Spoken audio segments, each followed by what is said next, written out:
Legacies were born, opportunities died, and the landscape of the NBA shifted forever. The 2024 playoffs, despite being one of the lowest viewed in recent memory, provided fans with a great perspective as to what will become of the NBA, who will be left behind, and how history will be written. So in order of when their team was eliminated, I want to show you how this 2024 playoffs revealed the truth of the NBA.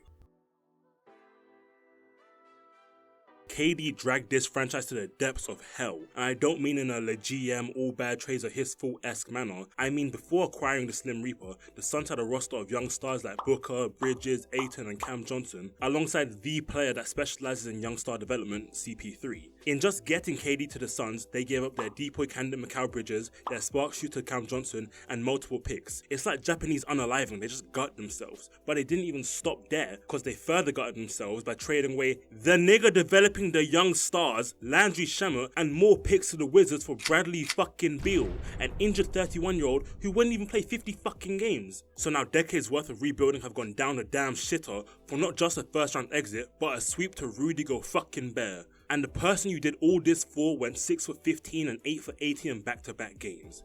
Now yes, 35-year-old Kevin Durant is at the height of his efficiency, and Devin Booker isn't even 30 yet. But do you really think that Bradley Beal's the nigga that's gonna bring it home for you, especially for $53 million? The 4th highest contract in the league, by the way. Do you? Answer the question. So what are the Suns gonna rely on? Grayson Allen being the next best player? Does that sound logical to you? Answer the question.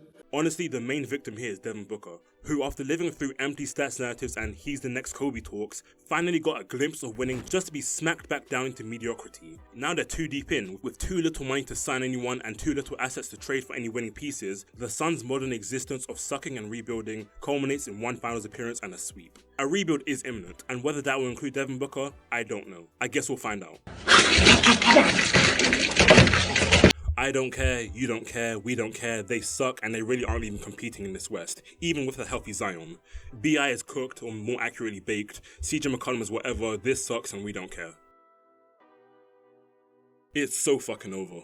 LeBron is about to be 105 years old, and while AD's knees have finally stopped knocking, he's actually healthy and he's still drawing power from his unibrow. He isn't playing to the level he needs to be for them to be contenders. He's a top 10 player, sure, but he's like if Rudy Gobert was a top 10 center. He's in there, but he's nowhere near Nikola Jokic. Maybe it's because AD is truly a power forward, and maybe it's because he's simply not built to carry a roster with flaws. But as it currently stands, the Lakers don't have the personnel to deal with any teams above a play-in seat. Sure, they lost to the favorites this year, but do you really think they can beat Shea and the Thunder, Edwards and the Wolves, Luka and the Mavs? Beat them when their third option is D'Angelo Russell and AD can't make a depoy finalist? It's so fucking over.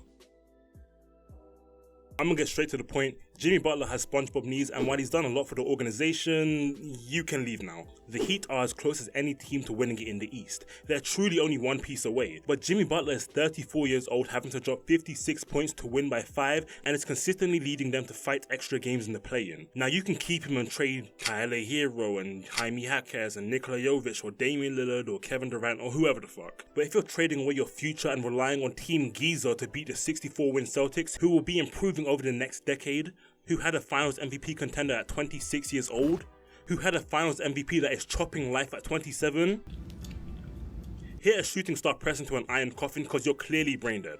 Trading for, say, a Donovan Mitchell, who is also 27 years old, averaging 26, 6 and 5 on great splits, would not only extend your timeline greatly, not only add a notable hard-working competitor to the Heat's hardest working, best conditioned, most professional, unselfish, toughest, meanest, nastiest culture in the NBA, but would also add and create a dynamic offense who is already better than Jimmy Butler, and successfully worked with elite defenders behind him in Utah and Cleveland. Also, doesn't Jimmy want a max? Get the f*** out of here! I just role play at night. First of all, I called it. When the world said I was delusional, I stood tall and I called it. I said the Bucks wouldn't get it done and they couldn't even squeeze out 4 games. I alone am the honored one. But seriously though, seriously. This team is so weird, because they're good enough to win it all as they currently are. I mean, this was 100% a down year for Dame, despite averaging 24 and 7 on decent splits. But there are also major flaws they need to address. Their coaching, their timeline, their depth. Shit, I don't know, honestly. Just stay healthy. I think their lack of defense at the guard spot is going to hurt more than it helps, but oh well, you understand PNR. Yeah, just stay healthy and pray Tyloo doesn't fuck up for you. The Sixers timeline is crumbling before our eyes, and its front office has failed this city. First off, let that Cameroonian coon rest. This brother is going out there, one knee bleeding, CTE developing right in front of our eyes, back aching, knees aching, head aching, just all around pain. And that speaks to the construction of this team. The best thing the Sixers done in the recent memory was that James Harden trade, but they immediately fucked it up by forcing the nigga you wanted, the perfect pair, the star-crossed lovers out of Philly for some shit you were willing to do. He wanted a max, you didn't give it to him, and now you're begging niggas to jump on for a max. Whore. Whole time you had Tyrese Maxey who could have developed into a star, but your unruly shenanigans halted his development, and now he's not ready. You being silly has led Joel to abandon his country. You think he want to abandon you too? Think something now before Joel Embiid is 90% machine, or he's gonna join the Lakers. Y'all ain't met Player P yet, huh? This might not just be the worst duo of the duo era, not just the worst super team in modern NBA history, but the worst legacy in NBA history. It's one thing to be the Wizards. They suck, they're always gonna suck, that's their bag, it's what they do. But you've been the best team on paper for 5 years straight, and truthfully, they've only added to their roster. They started with PG and Kawhi and finished with PG, Kawhi, and 2 MVPs who all had their best season in recent memory, just to lose in the first round. And believe it or not, this was one of their better seasons. Kawhi played 70 games, PG played 70 games, Harden averaged his lowest turnover since his OKC days, and you lost every playoff game by double digits. Blow it up today. Force everyone to retire, I don't care. I don't want to see Harden in a jersey again.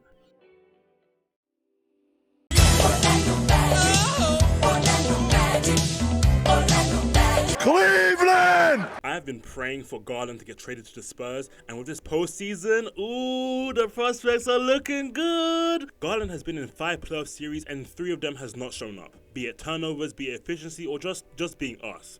Now the team is all around young enough to keep their core together, but the Donovan Mitchell wanting out rumors are cause for concern, especially as, let's be honest, he's the only reason the team is successful. So if you're attempting to entice him, but Evan Mobley hasn't stepped up offensively, Garland is so much a second option he can't even step up for a game, and Allen looks like a Discord mod, your only move is a trade. Now I don't know what San Antonio has to give, but imagine Darius Garland and Wemby under CP3?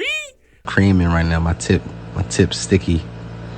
Tip real sticky and moist. I'm playing with it a little bit.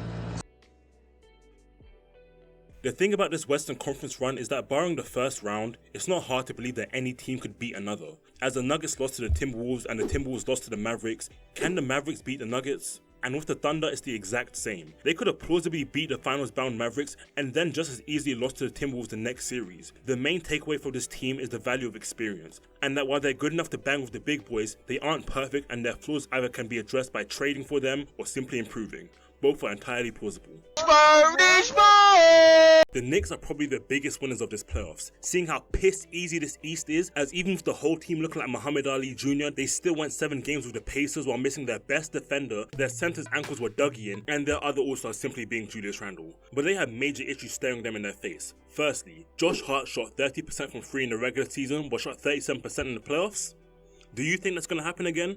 Jalen Brunson's got too much on his shoulders and you want OG Anunoby to be the difference maker, but he's not Paul George where he's this offensive cannon. He's not creating his own shot like that, he's not deadly in the catch and shoot like that, he's cool, and luckily for them, cool is enough to win the East. More offensive firepower at the exchange of Julius Randle would be nice, but hey, it's the East.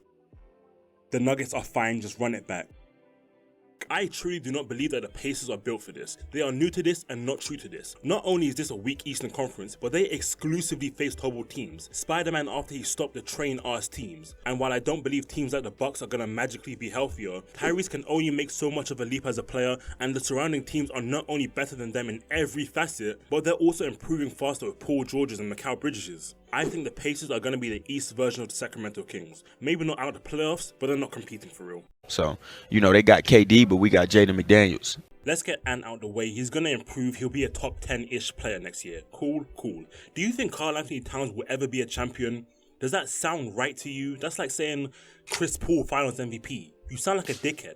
And you sound like a dickhead, because while Cat was extremely valuable to this run, he was also extremely valuable to the Mavericks and Nuggets' success. The Timberwolves defense will always be fine. There's no need to worry about that, especially as it pertains to Cat. But Cat as a secondary offensive weapon is very shaky business. When they beat the reigning champs, in every game they won, Cat averaged 18 points and 10 rebounds on 61% true shooting, respectable when compared to his regular season stats. But when they lost to the Mavericks, he shot 38% from the field and 24% from free, averaged less rebounds than 6'4" Anthony Edwards, and was in contention for the worst defender on the floor while standing 7 foot in the air. He's 7 feet tall. Now that's not the entire reason they lost. Edwards was gassed from constantly guarding the offensive prodigies and being relied on to create most of the offense. Yeah, never mind, it's entirely Cat's fault they lost, cause as talented as Cat is offensively, if the Timberwolves have to rely on Nas Reed hard carrying, then you might as well pack Cat up now, cause the odd McDaniels 3 and Gobert lob can't survive in this Wild West. Or just get another offensive piece and run it back. That would work perfectly fine actually. The Mavericks are in a situation I call the LeBron conundrum. Luka Doncic is 25 years old and just took his team to the NBA Finals. He is undoubtedly the best player in said finals. So you think to yourself, yeah, this is the future, the Mavs are back, my parlay's gonna hit, etc, etc. But then you look at the Mavs. Not Luka and the Mavs, but the Mavericks in their entirety. They just made the playoffs with their second best player being 32-year-old injury-prone Kyrie Irving. Their next best player is 19-year-old Derek Lively, and the entirety of the Mavericks roster currently sits as the 23rd youngest team in the league. So with Luka already being in best in the world talks, and not even being in his prime yet, I pose to you a decision.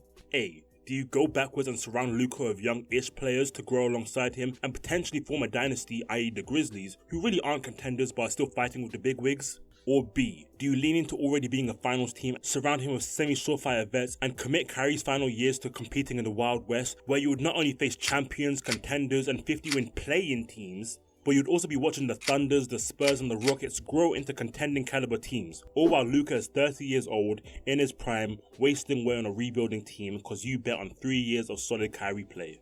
The answer is C, or more like B.5 actually. Luka is already good enough to carry an imperfect roster, noting how he's been to 4 finals in 6 years. So as the Mavericks, your priorities lie in giving him a ring today. Getting that by any means possible, but not forgetting that your core is Luka and Lively, and that slow motion is better and lasts longer than no motion. We did it! There's not much to say here, they're champions, they've won. Their 2-star players played arse and they were still so overwhelmingly powerful that the only people that could really challenge them is the greatest offensive player of all time. And while their players are still shaky and their coaching is still flawed, they are still champions.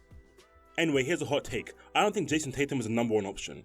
Again, the Celtics are damn near perfectly constructed. There are 64 win teams with one of the highest net ratings in NBA history. And while Tatum did contribute, he is a top 10 player who averaged great numbers throughout the regular season. Oh wait, that's 2019 Paul George's stats. The Paul George who admitted he's a number 2 option. Oh, there's Tatum's stats, right around the same. Okay.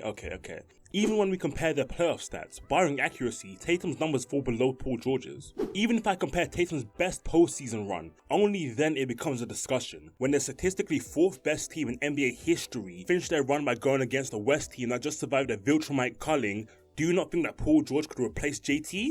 Either way, having 2 number 2s is a way to win a championship, and by the looks of it, a way to create a dynasty. Which is why I called it in this video here. If you like the video, like the video. If you don't subscribe if you want, and I'm done. Okay, bye.